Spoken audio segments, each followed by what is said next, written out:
Hi,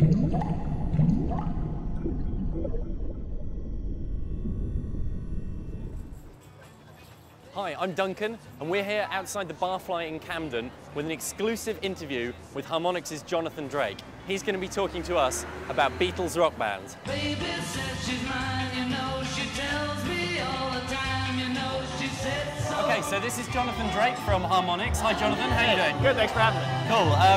First things first, Beatles rock band. Yes. When's it going to be out? 9/9/09, September 9th this year. It's gonna be Okay. awesome. The new stuff in the game. How does this differ from previous rock bands? So we've added 3-part vocal harmony. It's probably our biggest new feature. So you can now sing 3 parts all together, doing it right behind me on I Feel Fine right now. And you can also play now 6-person co-op. So you have 3 singers, a guitarist, a bass, and a drummer. So you can actually be the 5th and the 6th Beatle. Yes, finally, finally you can become the guy that no one ever else was. We also have great new art assets. Everything's tailored to the Beatles. Has a great feel.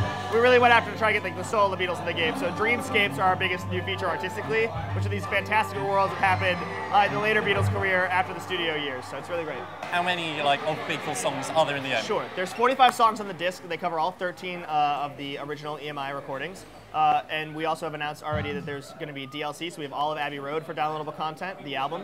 And All You Need Is Love is an exclusive downloadable track on Xbox 360 with the proceeds going to Doctors Without Borders. Okay, Yes, cool. got it all out And we saw a bit of the harmonies earlier. Yeah. They look quite tough. They look tricky. It's probably the hardest part of the game, especially if you're playing and singing at the same time, which the Beatles did, so you should try it if you can. But yeah, it's definitely, we're going to have a great vocal training mode that lets you practice those harmonies, which we're not showing today, but it's definitely in there, it's baked in. It's definitely also the most fun though, since you're not locked to a vocal part. You can all just sing unison and get 100% and have a good time if you're just having a party. But if you want to break in the harmonies, you're aspirational. That's the way to go. Yeah, it's the hardcore right there. Expert guitar, expert vocals, 3-part harmony. What are some of your favorite tracks? What are the ones that you like playing the most? I'm super psyched about Here Comes the Sun, which I didn't think I would like because it's a little more of a mellow track, but the stacked harmonies are really great. And the George songs have really started to stand out to me as the ones that I've fallen back in love with. Beyond that, we have the early year stuff. So we have I Feel Fine, which takes place in Shea Stadium. Right now they're playing something from the rooftop concert. It's just a great content. We only have 10 songs in this build, and I still love all 10 of them, even though we've been playing them for 2 months right now. And you mentioned earlier there's a story mode that takes you through the career. Yeah. Can you tell us a little bit about that? Sure. So we have a campaign mode, it's story mode, which unlocks some really cool stuff in the game, which we're not talking about today. But it starts you off in the Cavern Club in Liverpool and walks you all the way to the rooftop concert at 3 Savile Row in London. And in between, you go from Shea Stadium to Budokan to the Ed Sullivan Theater to these dreamscape worlds when you're in the recording years of the Beatles.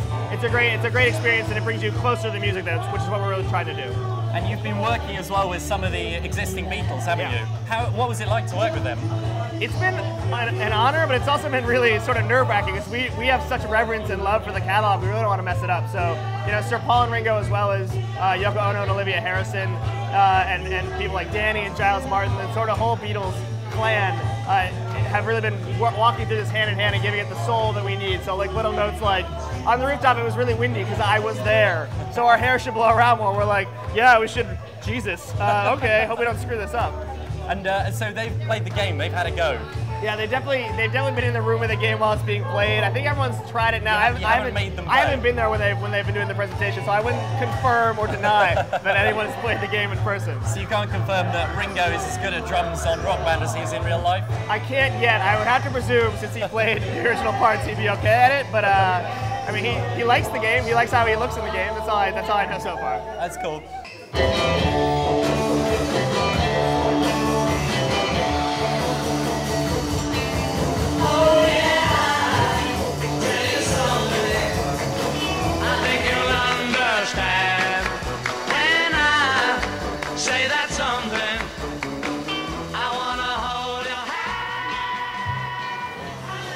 So one of the coolest things about Beatles Rock Band is the new instruments that come with it. This is the Gretsch Duo Jet, which is the guitar that George Harrison used during a lot of Beatles recordings and in the Cavern Club. And also, you can sort of see behind me, Paul McCartney's bass guitar, the Hofner bass, Ringo Starr's very famous Ludwig kit with the pearl around the sides, and then finally the Rickenbacker 325 guitar, which was one of John Lennon's favourites.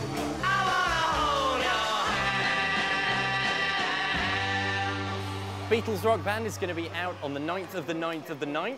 You're going to be able to buy the premium kit, which comes with the drum set and the bass guitar, as well as a microphone and obviously the game itself. That's going to cost £180. The guitars themselves are £90 each. That's for one for the Gretsch and one for the Rickenbacker.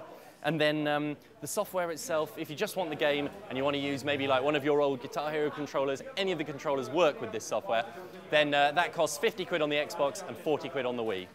We can't wait to have a go.